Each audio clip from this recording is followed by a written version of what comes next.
Hey, history buffs. Today I'm diving into one of the most infamous periods in Spanish history, the Inquisition. And at the heart of it all stood one man, Fray Tomas de Torquemada.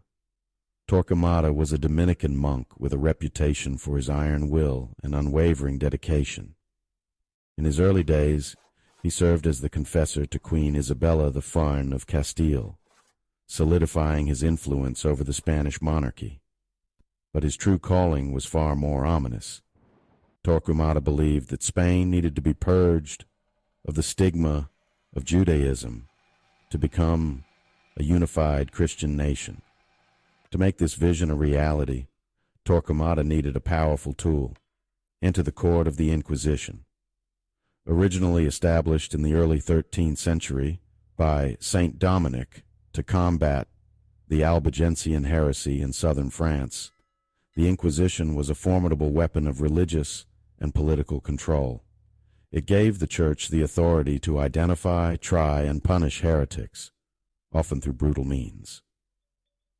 Torquemada worked tirelessly to bring the Inquisition to Spain, and in 1478, his efforts paid off. With the blessing of Pope Sixtus IV, the Spanish Inquisition was born.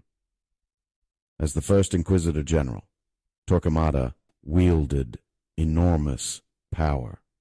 His mission? To root out heresy and enforce Catholic orthodoxy. The methods employed by the Inquisition were harsh and unforgiving. Accusations of heresy could lead to imprisonment, torture, and even execution by burning at the stake. Thousands of Jews and Muslims who had converted to Christianity, known as conversos and moriscos, were targeted, often facing severe persecution. This period also witnessed the Iberian exodus. In 1492, the same year Columbus set sail, the Alhambra decree was issued, ordering the expulsion of all Jews from Spain. Faced with the choice of conversion, exile, or death, many fled to neighboring countries or the Ottoman Empire. It was a devastating blow to Spain's cultural and intellectual landscape. Torquemada's legacy is a dark one. He transformed the Inquisition into a feared institution that left an indelible mark on Spanish history. His unyielding drive for religious purity led to immense suffering and the loss of countless lives. So there you have it, the man behind the Inquisition and the force that shaped a nation. If you found this dive into history fascinating, hit that like button, and don't forget to subscribe for more historical insights. Thanks for watching.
In 1478, a bull from Sixtus IV authorized Ferdinand and Isabella to choose sundry archbishops, bishops, and other persons, both clerical and lay, for the purpose of conducting investigations in matters of faith, and proceeding against heretics and those who protected them. Soon afterwards, Fray Tomas de Torquemada was made Inquisitor General. The convent of St. Paul, to which was shortly added the castle of Triana in Seville, was given up as the first seat of the tribunal. A field adjoining was appointed as a quemadero, or burning place for heretics, a spot marked by a square stone pavement with a colossal statue of a prophet at each corner, and which retained its name down to the commencement of the present century.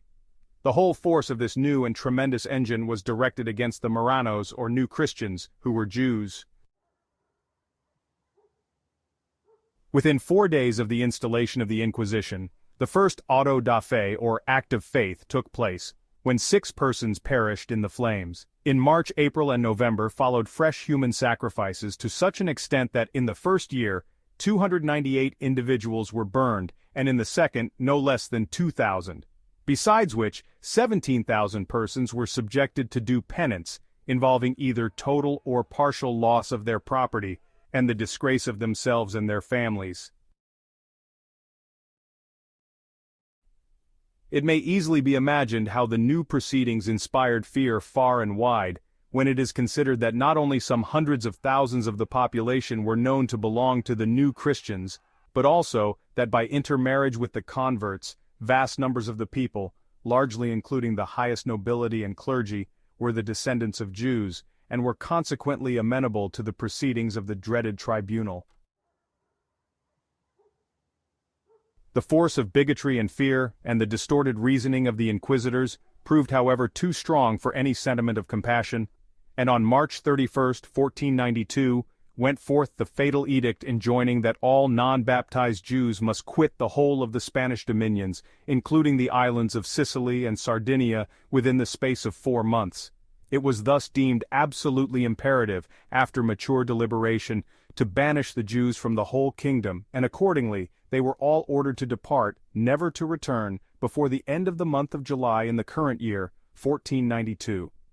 All such as remained after that date incurred the penalty of death and of confiscation of their entire property to the royal treasury.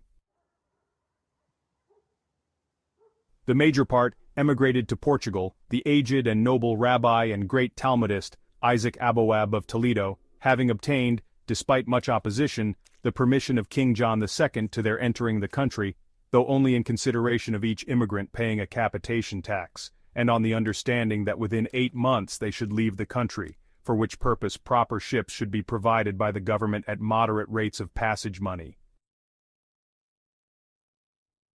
Unfortunately, at the time of the expulsion, the plague was raging in Castile, and the fugitives brought with them the disease, propagating it wherever they went, and not unnaturally causing their advent to be viewed with loathing and horror.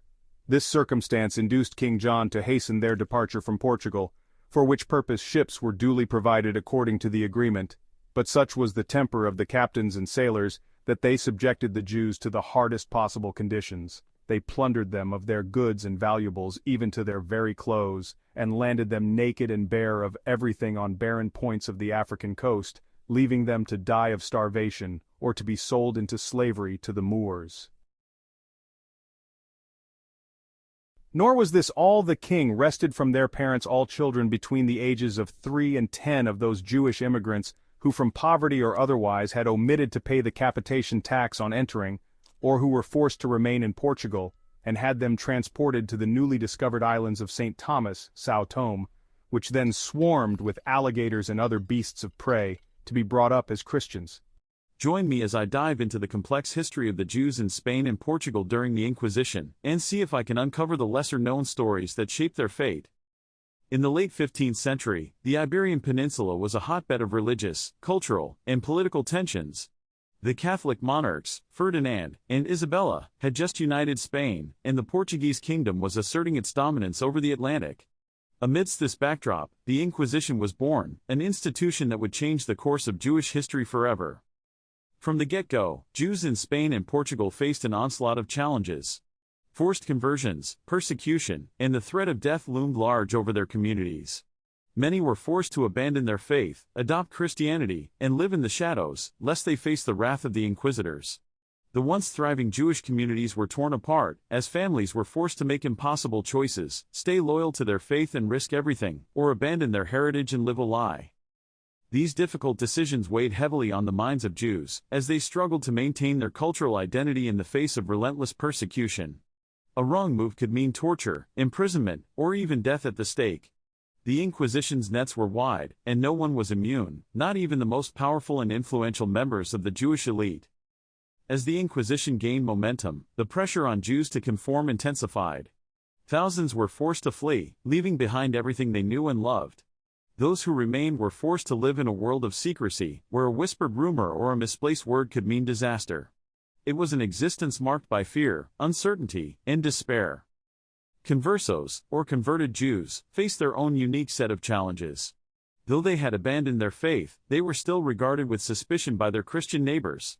Social pressures to conform were immense, and many struggled to balance their secret Jewish identities with their public personas.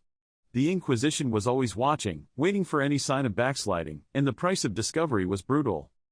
For conversos, maintaining their cultural heritage was a delicate balancing act. They had to navigate the treacherous landscape of Catholic dogma, all while keeping their Jewish roots hidden from prying eyes. Many were forced to abandon their traditional practices, adopting Christian customs and rituals to avoid suspicion. Yet, beneath the surface, their Jewish identities remained strong, a testament to the enduring power of their cultural heritage. Despite the danger, some conversos continued to practice their faith in secret, often in the dead of night, in hidden synagogue, or behind the closed doors of their homes. These clandestine gatherings were a testament to the resilience of the Jewish spirit, and a reminder that even in the darkest of times, hope and faith can endure. The Inquisition reached its crescendo in 1492, when the Alhambra decree was issued, expelling all unbaptized Jews from Spain. This pivotal moment marked a critical turning point in the history of the Inquisition, as thousands of Jews were forced to flee, leaving behind a centuries-old cultural legacy. The expulsion of 1492 was a watershed moment, one that would have far-reaching consequences for Jewish identity and culture in Spain and Portugal. It marked the end of a golden age, and the beginning of a long and arduous journey, as Jews struggled to rebuild their communities in the face of unprecedented adversity. In the end, the Inquisition left an indelible mark on Jewish history, one that would take centuries to erase.